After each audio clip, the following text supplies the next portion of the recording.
예, 수요 예배에 나온 성도님들 환영합니다. 올해 시작한 지도 얼마 안 된 것 같은데 갈수록 시간이 빨리 가는 것 같아요. 이번 주로 해서 벌써 12월이 됐고 또 오늘 좀 날이 많이 쌀쌀해졌는데 이제 오늘은 그런 의미에서 이제 서로 앞뒤좌우로 남은 한 해도 건강하길 바랍니다. 이렇게 인사하겠습니다. 인사하겠습니다. 남은 한 해도 건강하길 바랍니다. 건강하길 바랍니다.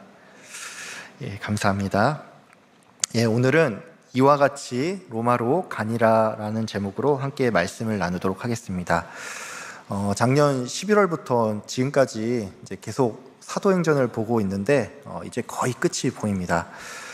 지난 시간에는 이제 사도 바울과 그 일행들이 로마로 가는 길에서 배가 난파되는 장면을 보았죠. 하나님의 섭리와 보호 가운데 또 바울의 기지와 또 경력 가운데 배가 결국에는 어느 섬에 닿게 되었는데 오늘은 그 이후부터 로마에 이르기까지 이제 어떤 일들이 있었는지 이제 본문을 좀 보도록 하겠습니다. 먼저 제가 본문 1절과 2절을 읽겠습니다. 우리가 구조된 후에 안즉 그 섬은 멜리데라 하더라. 비가 오고 날이 참해 원주민들이 우리에게 특별한 동정을 하여 불을 피워 우리를 다 영접하더라. 난파된 배는 한 섬에 도착을 했습니다. 바울과 일행 275명은 처음에는 그곳이 어딘지 정확히 몰랐지만 이제 이후에 그 섬이 멜리데라는 것을 알게 됐죠.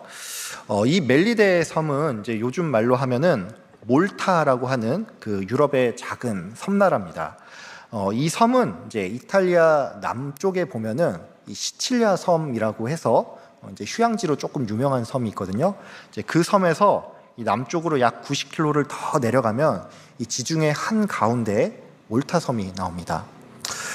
참고로 이 몰타 섬은 성지 순례 코스로서 이 사람들에게 굉장히 잘 알려진 곳입니다. 한 통계에 따르면 이 몰타 섬의 크기는 이제 우리나라 제주도의 약 6분의 1 정도로서 그 크기가 그렇게 크지 않은 섬인 반면에 인구는 이제 제주도가 65만 명 가량이고 몰타 섬에는 이 54만 명 정도가 산다라고 하니까 이 인구 밀도는 제법 높은 편인 것을 알 수가 있죠. 제가 방금 전에 이제 이 몰타 섬의 인구가 대략 54만 명 정도 된다라고 말씀을 드렸는데 작년 기준으로 이 섬의 한 해의 방문객은 약 360만 명 정도가 되고 이제 올해는 대략 400만 명 가량의 사람들이 이 몰타 섬을 찾아올 거라고 보고 있습니다. 그러니까 이 몰타 섬은 한 해 관광객의 수가 섬 인구의 대략 7배에서 8배가량이 된다라는 얘기니까 이 섬이 관광지로서 또 성지순례 코스로서 굉장히 유명한 곳이라는 말이죠. 실제로 이 몰타 섬 안에 보면은 사도 바울이 3개월가량 머물렀다라고 알려진 사도 바울의 동굴이라는 곳이 있는가 하면은 이 바울의 배가 난파된 것으로 추정이 되는 세인트 폴스 베이라는 곳도 있습니다. 또 보블리오의 집이라고 해서 이 바울이 보블리오의 아버지를 치유했던 장소로 전해지는 이러한 유적도 있습니다. 제가 방금 전까지 이제 오늘날의 이 몰타라고 불리는 멜리데 섬에 대해서 이제 조금은 자세히 설명을 드렸는데 제가 이거를 이렇게 설명을 드린 데는 그만한 이유가 있습니다. 어떤 이유냐면 우리는 분명히 이 예수님의 부활이 역사적인 사실이고 또 사도들의 전도 여행 또한 사실임을 알고 있는데 때로는 우리가 이 이야기들을 마치 영웅담 정도로만 생각을 한다든지 아니면 이 교훈적인 의미로만 받아들이는 경향이 있기 때문입니다. 이 멜리데 섬은 이 로마로 가는 그 길목 가운데 배들이 잠시 머물다가 가는 기항지 역할을 하는 섬이었습니다. 참고로 이 멜리데라는 말의 뜻은 피난처라는 의미가 있는데 이것은 지중해의 거친 환경 가운데서 이 배들이 잠시 풍랑을 피해서 쉬어가는 곳이라는 그런 의미가 있습니다. 특별히 이 멜리데 섬은 이제 알렉산드리아, 지금의 이제 이집트죠. 이집트에서 출발한 곡물선이 이 로마에 들어가기 전에 이 잠시 쉬었다가 가는 그 항구로 좀 유명했는데, 그러니까 이게 무슨 말이냐면 사도 바울과 그 일행이 광풍을 만나서 배가 다 난파가 됐는데 이런저런 고생을 하다가 우연히 어떤 섬에 도착을 했는데 그 섬이 알고 보니까 이 로마로 가는 길목에 있는 그 멜리데 섬이었다는 얘기입니다. 이러한 지리 정보를 모르고 오늘 본문을 보면은 바울과 일행이 어쩌다가 우연히 한 섬에 도착했다, 뭐 이 정도로 이 본문을 생각할 수가 있습니다. 근데 이 섬이 로마로 가는 그 항로 가운데 있는 기항지였다라는 것을 알면은 어떻게 배가 파손이 되고도 하필 또 멜리데 섬에 도착을 하는 이런 우연이 있지 싶어가지고 이 본문을 조금 새롭게 볼 수가 있습니다. 이게 여러분의 이해를 돕기 위해서 예를 들면 이런 겁니다. 여러분이 이제 휴가를 받아서 지금 뭐 부산에서 여행을 좀 하다가 이제 서울로 돌아가려고 차를 타고 출발을 했어요. 근데 올라가는 도중에 하필 태풍이 좀 심하게 불어서 이 표지판이 다 날아가고 내비게이션도 전혀 잡히지를 않아서 지금 내가 어디쯤인지 어디를 가고 있는지 이것도 모르면서 이 차를 몰고 있는데 그 와중에 이 엔진까지 퍼지는 상황이었다는 겁니다. 정말로 절망스러운 상황인데 겨우겨우 차를 밀어서 이제 어떤 한 곳에 도착을 하고 보니까 이게 웬일? 내가 지금 안양에 도착을 했네? 뭐 이렇게 한다면 와, 내가 어떻게 여기까지 도착했지? 이런 생각이 들면서 조금 신기한 기분이 들겠죠. 여러분, 이게 과연 우연이라고 할 수가 있을까요? 근데 제가 이렇게 말씀을 드려도 이제 저의 이 비유에 이제 딱히 공감이 가지 않는 분도 있을 겁니다. 내비게이션이 돌아가지 않고 표지판이 날아가도 그냥 한 길로 쭉 올라가면 그래도 경기도까지는 올 수 있지 않겠냐, 뭐 이렇게 생각할 수 있는 분도 계실 텐데 혹시 이렇게 생각하는 분이 계실까봐 제가 다른 예를 좀 하나 들겠습니다. 제가 이제 이 말씀을 여러분께 드린 적이 있는지 모르겠는데 제가 직장을 다닐 때 조선소에서 설계 일을 했습니다. 그래서 배를 거의 다 만들고 나면은 이제 이 배를 선주에게 인도하기 전에 보통 시운전을 한 번씩 나갑니다. 시운전을 나가면 이제 거제도에서 출발을 해서 이제 부산과 그 대마도 사이에 있는 그 해협으로 가는데 이 해협에 도착을 해서 이제 배 위에 딱 올라가서 이제 바다를 보면은 여기가 도대체 어딘지, 지금 내가 어느 방향을 가고 있는 건지 아무런 감도 잡을 수가 없습니다. 그냥 사방이 다 망망대해고 수평선이 쫙 펼쳐져 있으니까 이 모든 감각이 다 사라진다라는 얘기죠.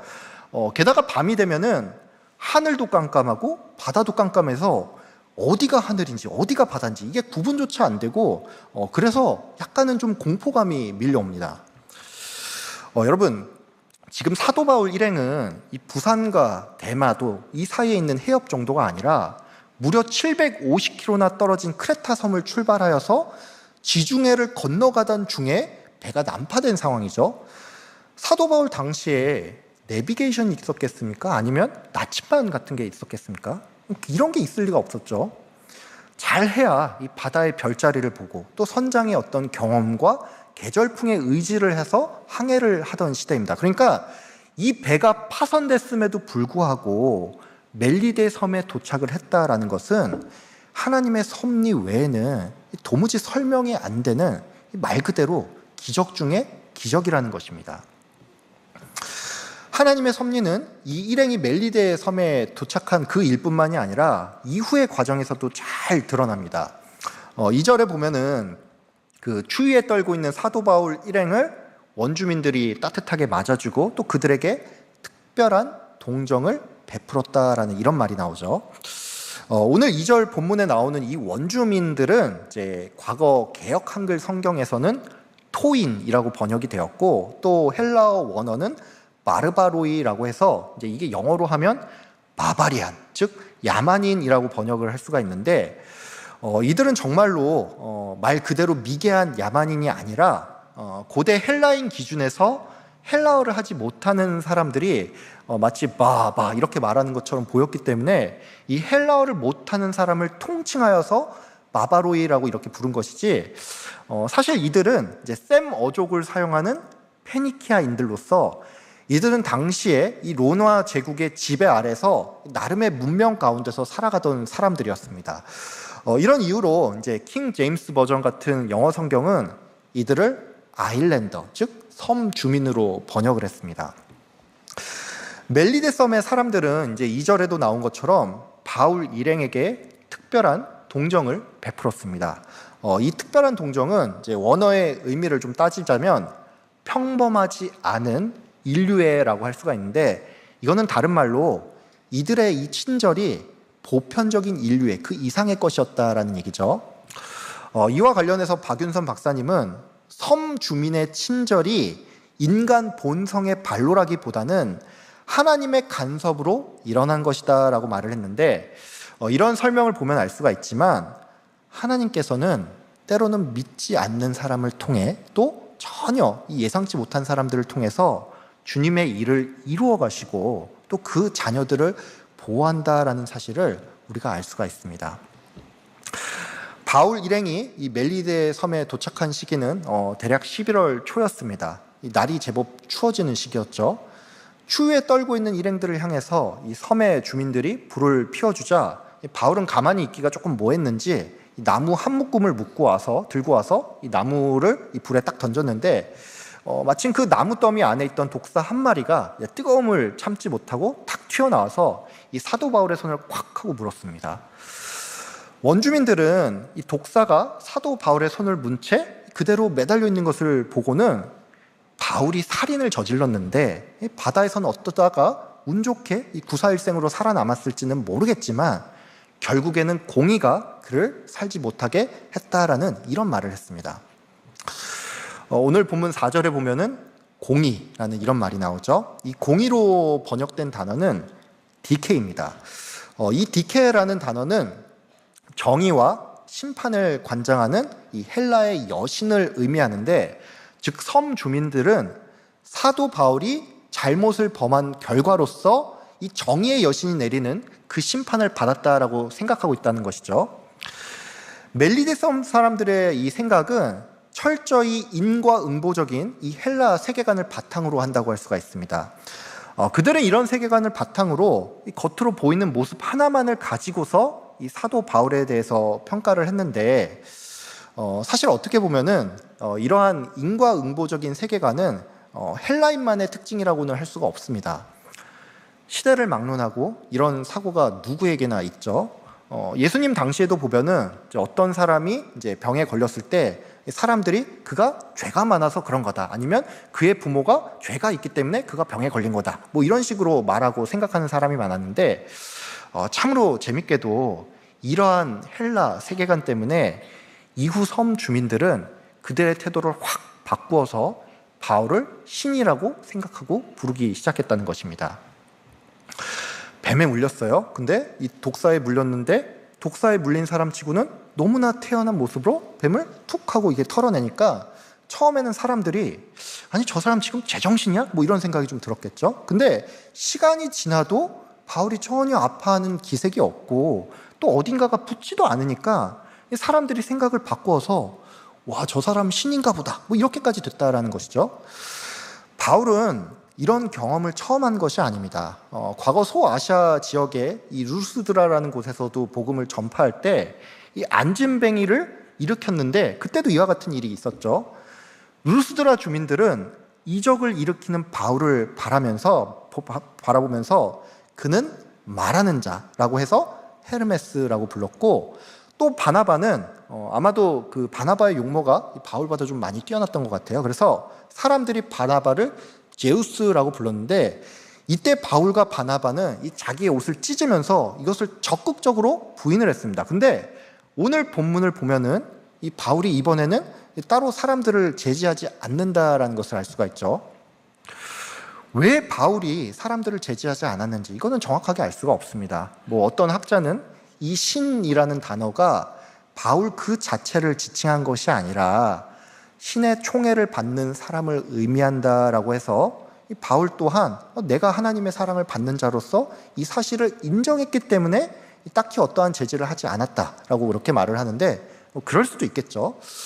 또 어떤 학자는 섬 주민들끼리 그냥 뒤에서 사담을 나누었고 이거를 누가가 듣기는 했지만 사도 바울은 듣지 못했기 때문에 그들의 말을 제지하지 않았다라고 했는데, 그게 뭐가 됐든지 간에 결국에는 중요한 것은 하나님께서 이 사도 바울을 독사로부터도 보호하셨다라는 사실이고, 또 이러한 일련의 기적 때문에 이게 소문이 쫙 퍼져서 이 사도 바울과 그 일행이 보블리오와 또 그 주민들로부터 큰 호의를 입게 됐다는 사실입니다.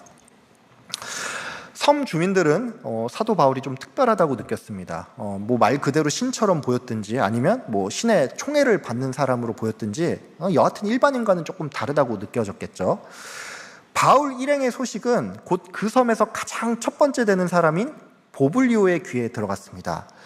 이 보블리오가 이제 이 섬에서 가장 첫 번째 되는 사람이라는 말은 이제 이 사람이 섬에서 가장 높은 직분에 있다라는 것을 의미하는데, 많은 성경학자들은 이제 그의 이름 보블리오가 이 라틴어 계열인 것을 감안하여서 그는 아마도 이 로마에서 파견한 총독 내지는 로마가 임명한 그 지역의 행정관이었다라고 보고 있습니다.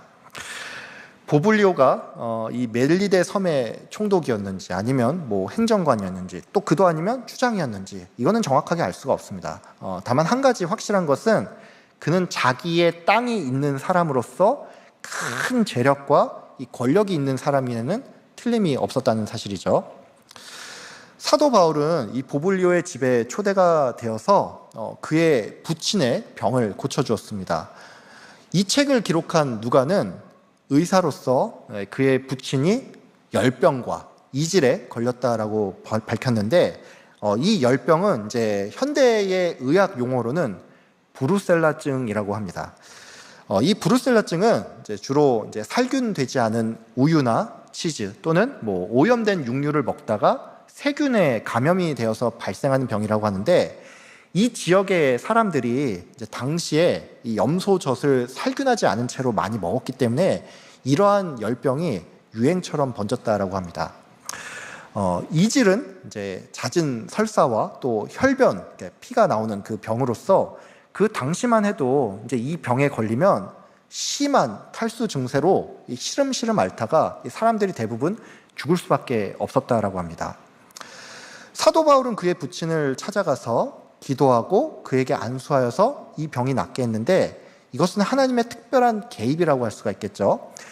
이 소식을 듣고 이 섬에 있던 수많은 병자들이 바울에게 나와서 고침을 받았는데, 여러분 이걸 보면 알 수가 있겠지만 사도 바울이 이 섬에 도달한 것은 이 지역 사람들에게는 이 복이 넝쿨째 굴러 들어온 것 같은 이 굉장히 기쁜 일이었습니다. 사도 바울은 이 멜리데 섬에서 3개월을 머물다가 떠났습니다. 이 시간 중에 있었던 일들은 그냥 성경에 나오는 이제 수많은 뭐 미담 중에 하나로 볼 수가 있습니다. 뭐 말하자면 이런 거죠. 배가 난파됐는데 우연히 한 섬에 도달을 했고, 마침 그 섬에 이 친절한 주민들이 호의를 베풀자 이에 보답하기 위해서 사도 바울과 누가는 그 지역 주민들의 병을 고쳐주었다. 뭐 이런 식으로 그냥 하나의 이야기로 우리가 볼 수가 있는데, 여러분 이것은 그렇게 단순하게 볼 것이 아니라 바로 그 이면에 하나님의 섭리와 역사가 있었다라는 사실을 꼭 기억해야 합니다. 하나님께서는 사도행전 27장 24절에서 사도 바울을 향해 두려워하지 말라. 네가 가이사 앞에 서야 하겠고 또 너와 함께 항해하는 자를 다 너에게 주셨다라고 말을 했습니다. 즉 하나님께서는 이 자신의 약속을 이행하기 위해서 사도 바울 일행이 이 멜리데 섬에 도착하게끔 했다는 얘기죠. 섬 주민들이 특별한 동정을 베푼 것은 그 이면에 하나님의 은혜가 있었습니다. 또 사도 바울이 섬의 사람들의 이 호의에 반응하여서 이 병자들을 낫게 한 것 또한 그냥 인간적인 기준에서는 뭐 기브 앤 테이크처럼 보일 수가 있지만, 이것 또한 결국 바울 일행이 이 로마에 무사히 도착하기 위한 이 일종의 복선이었다는 것이죠. 섬 주민의 환대와 후원이 없었다면 사도 바울 일행은 그 누구도 이 로마에 도착할 수가 없었을 것입니다. 하나님의 은혜라는 관점은 꼭 사도 바울에게만 해당되는 것이 아닙니다. 섬 주민들의 입장에서 볼 때도 그들은 큰 복을 받았다고 할 수가 있습니다. 웬 이방인들이 해안가에 떠밀려서 왔는데 이상하게 치근한 마음이 들어서 그들에게 조금 잘해준 것뿐이죠. 근데 이 중에 어떤 사람이 굉장히 특별한 능력이 있어서 이 아픈 사람들을 죄다 고쳐주니까 이게 그들 입장에서는 정말 생각지도 못한 이 복이 굴러왔다는 얘기입니다. 오늘 본문은 이 사도 바울이 이 3개월의 기간 동안 이 복음을 전했다라는 이런 말은 적혀 있지 않습니다. 하지만 우리는 그간의 이 사도 바울의 모습을 통해서 이거를 어느 정도 추측할 수는 있죠. 사도 바울은 어디를 가든지 항상 복음을 전했습니다. 이적이나 선행은 오히려 2순위나 3순위였죠. 이러한 그간의 모습을 종합해 본다면 성경이 비록 직접적으로 말하고 있지는 않지만 분명 우리는 이 바울이 멜리데 섬에서 또한 복음을 전했을 거라고 유추해 볼 수가 있습니다. 즉 이 말은 섬 사람들 입장에서 볼 때 사도 바울 일행은 그저 우연히 배가 난파돼서 여기에 도착한 사람들이 아니라 하나님의 계획 가운데 이 섬에 보냄을 받은 귀한 선교사였다라는 사실입니다. 제가 앞서서 이 보블리오에 대해서 잠깐 설명을 드렸죠. 이 보블리오는 이제 그 지역의 총독이나 또는 행정관이었을 거라고 말씀을 드렸는데, 제가 오늘 설교를 준비하면서 알게 된 사실이 하나가 있는데, 이 몰타 섬에는 바울 대성당과 함께 푸블리오스 대성당이라는 것이 있습니다. 로마 카톨릭과 그 정교회 성인 중에 보면은 성 푸블리오스라는 사람이 있습니다. 이 사람은 이제 오늘 본문에 나오는 보블리오를 의미하는데, 기독교 전승에 따르면 사도 바울이 그 섬에 머무는 동안에 이 보블리오가 복음을 듣고 예수를 믿기 시작했으며, 이후에 그는 이 초대 몰타의 주교가 되었다라는 그런 설명이 나옵니다.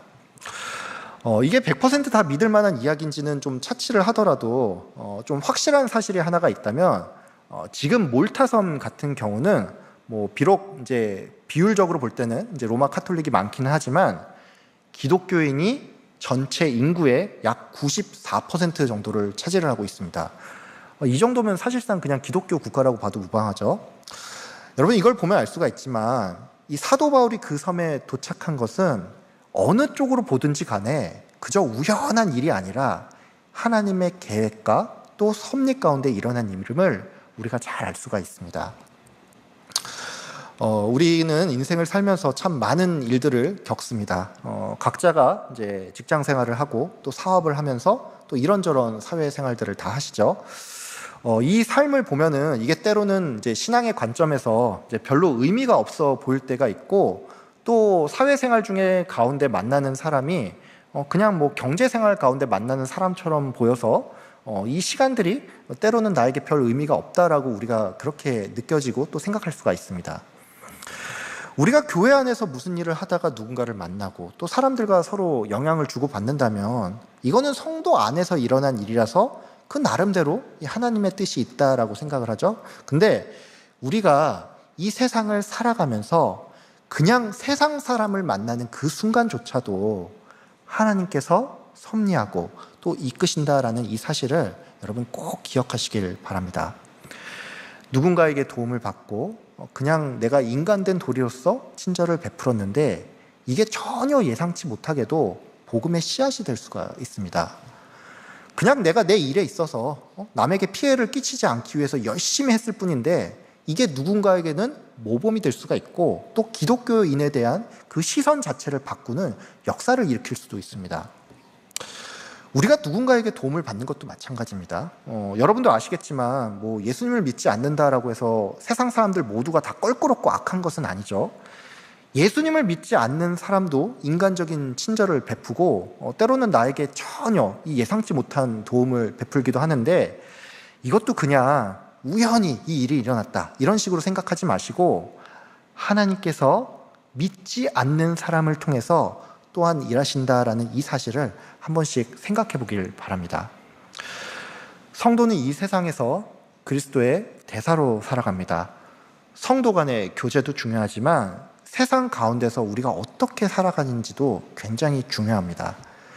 우리의 말과 행동 하나하나가 때로는 전혀 예상치 못한 이 놀라운 결과를 불러올 수 있음을, 이것을 기억하시고 내가 어디서든지 주님 앞에 있다라는 생각으로 사람들에게 친절을 베풀고 또 말과 행동으로서 예수님을 증거하시는 저와 여러분들 다 되시기를 바랍니다. 멜리데 섬에서 이제 3개월 동안 머물렀던 바울과 그 일행은 이제 겨울을 다 보낸 후에 이 섬 사람들의 환대를 받으면서 다시금 이 로마로 출발을 할 수 있게 됐습니다. 로마로 출발한 배는 이제 수라쿠사라는 곳에 잠시 정박을 했는데, 이제 이 수라쿠사는 이 시칠리아 섬의 이제 동쪽에 위치한 항구 도시로서 이제 지금 이름은 시라쿠사라고 불리는데, 바울은 여기서 사흘을 머물다가 다시 출발하여서 이제 레기온, 이제 요즘 말로 하면 레조 디 칼라브리아라는 곳에 도착을 했습니다. 참고로 이 수라고사에서부터 이 레기온까지의 항로는 굉장히 안정적인 항로였습니다. 왜냐하면 이 시칠리아 섬의 동쪽 해안을 쭉 따라 올라가면은 이제 올라가다 보면은 메시나 해협이 나오는데, 이 해협은 시칠리아 섬과 이탈리아 본토 그 사이에 위치해 있어서 그 폭이 가장 좁은 구간은 겨우 5km 정도밖에 되지 않기 때문입니다. 쉽게 말해서 해안을 따라 쭉 올라오다가 중간에 잠깐 방향을 바꿔서 딱 5km만 더 항해를 하면 바로 이탈리아 본토가 나온다는 뜻이죠.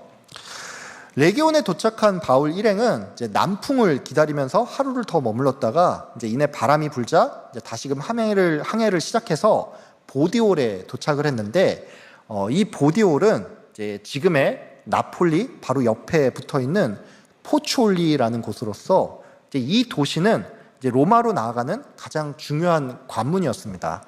한마디로 백길은 이제 다 끝이 났다라는 것이죠.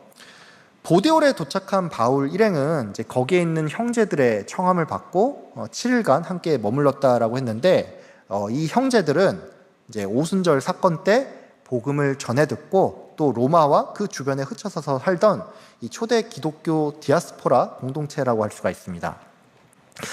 바울은 보디올에서 출발하여서 이제 육로를 따라 로마를 향해 나아갔는데, 로마에 살던 형제들은 바울이 이 자신들을 찾아온다라는 소식을 듣고 직접 길을 나서서 아비오 광장과 또 트레이스 타베르네까지 바울을 맞이하러 왔는데, 여기는 어디냐 하면 이제 로마에서 대략 한 직선 거리로 약 70km 정도 떨어진 곳으로서 지금의 이제 우리나라로 비유해서 거리를 치면은 이제 서울에서 대략 천안까지의 그 거리라고 할 수가 있습니다.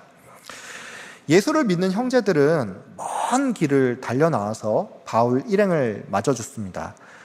오늘 본문에 보면은 바울이 그들을 보고 하나님께 감사하고 담대한 마음을 얻으니라라는 말씀이 나오는데, 생각해 보면은 이 로마까지 정말로 긴 여정이었죠. 선교 보고를 위해서 예루살렘에 돌아온 이후에 이 로마에 오기까지 정말로 많은 일이 있었습니다. 유대인들에게 모함을 당해서 법정에 여러 번 불려다니고 사내들인 공회와 벨릭스 총독 앞에, 그리고 아그리빠 왕과 베니게 앞에서는 이런 고초를 겪었죠. 이런저런 우여곡절 끝에 겨우 로마로 출발했는데, 그 와중에 광풍을 만나 파선을 당하는 경험까지 했으니까 이 여정이 참으로 험난하다고밖에 할 수가 없습니다. 그래도 하나님께서는 네가 여기에서 증언한 것 같이 로마에서도 증언하여야 하리라라는 이 말씀을 신실하게 지키셨죠. 즉, 이 바울의 모든 여정은 하나님의 주권과 또 인도하심을 엿볼 수 있는 사건이라고 할 수가 있는데, 저는 오늘 이제 이 하나님의 섭리라는 측면 외에 이제 오늘 본문의 가장 마지막인 이제 15절을 조금 주목했으면 합니다. 사도 바울은 죄수의 신분으로 로마의 재판을 받기 위해서 길을 떠났습니다. 각종 고난과 풍랑을 겪으면서 이 마음이 지친 가운데 성도들을 만나서 큰 위로를 얻었죠. 저는 바라기는 우리 성도 간의 교제가 또한 이와 같이 좀 되기를 소망합니다. 바울은 로마의 형제들을 보면서 하나님께 감사하고 담대한 마음을 얻었습니다. 그토록 고대했던 로마에 왔으니 이 마음이 감격스러워서 그런 것도 있겠지만, 사도 바울이 담대한 마음을 얻게 된 데는 형제들의 극진한 환영과 또 따뜻한 마음이 있었음을 조금 주목했으면 합니다. 앞서도 말씀을 드렸지만 이 로마에 있던 성도들은 바울을 맞이하기 위해 무려 로마에서나 70km나 떨어진 곳까지 마중을 나왔습니다. 위험을 무릅쓰고 마중을 나온 그들의 환대 때문에 이 바울이 비로소 힘을 얻을 수가 있었다라는 얘기죠. 성도 간의 교제는 이처럼 우리가 먼 길을 갈 수 있는 큰 원동력이 됩니다. 아프리카 그 속담 중에 이런 말이 있다고 합니다. 빨리 가려면 혼자 가고 멀리 가려면 같이 가라. 예. 성경 말씀은 아니지만 굉장히 마음에 와닿는 얘기입니다. 성도의 삶이 그렇습니다. 믿음 생활이라는 것은 결코 100m 달리기가 아닙니다. 평생 죽는 날까지 표대를 향해서 달려나가는 이 42.19km의 마라톤 같은 그런 것이죠. 성도라고 해서 모두가 다 눈에 보이는 그런 사역을 감당하는 것은 아닙니다. 물론 어떤 분은 이제 교회를 섬기기 위해서 부름을 받았고, 또 어떤 분은 해외로 직접 선교를 나가기도 하지만, 우리 모두가 꼭 이렇게 눈에 보이는 사역자는 아니죠. 하지만 우리는 각자가 삶의 자리에서 나의 말과 행동으로서 예수 그리스도를 증거한다라는 점에 있어서 모두가 또한 사역자라고도 할 수가 있습니다. 그렇기 때문에 우리는 모두가 사역자라는 이 의식을 가지고 서로를 격려하고 환대하며 또 힘을 북돋아 주어야 합니다. 여러분, 내 옆에 지금 있는 성도가 바로 나의 동역자입니다. 나의 따뜻한 말 한마디, 진심 어린 배려가 서로에게 이 담대한 마음을 허락하고 또 큰 위로와 힘이 된다는 이 사실을 기억하면서 이 남은 한 해 성도 간의 사랑을 나누고 교제하는 일에 서로 힘쓰시는 저와 여러분들 다 되시길 바랍니다. 서로 돌아보아 사랑과 선행을 격려하며 오직 권하여 그날이 가까움을 볼수록 더욱 그러하시는 우리 화성교회 모든 성도님들이 다 되시기를 주의 이름으로 축복하며 기도합니다.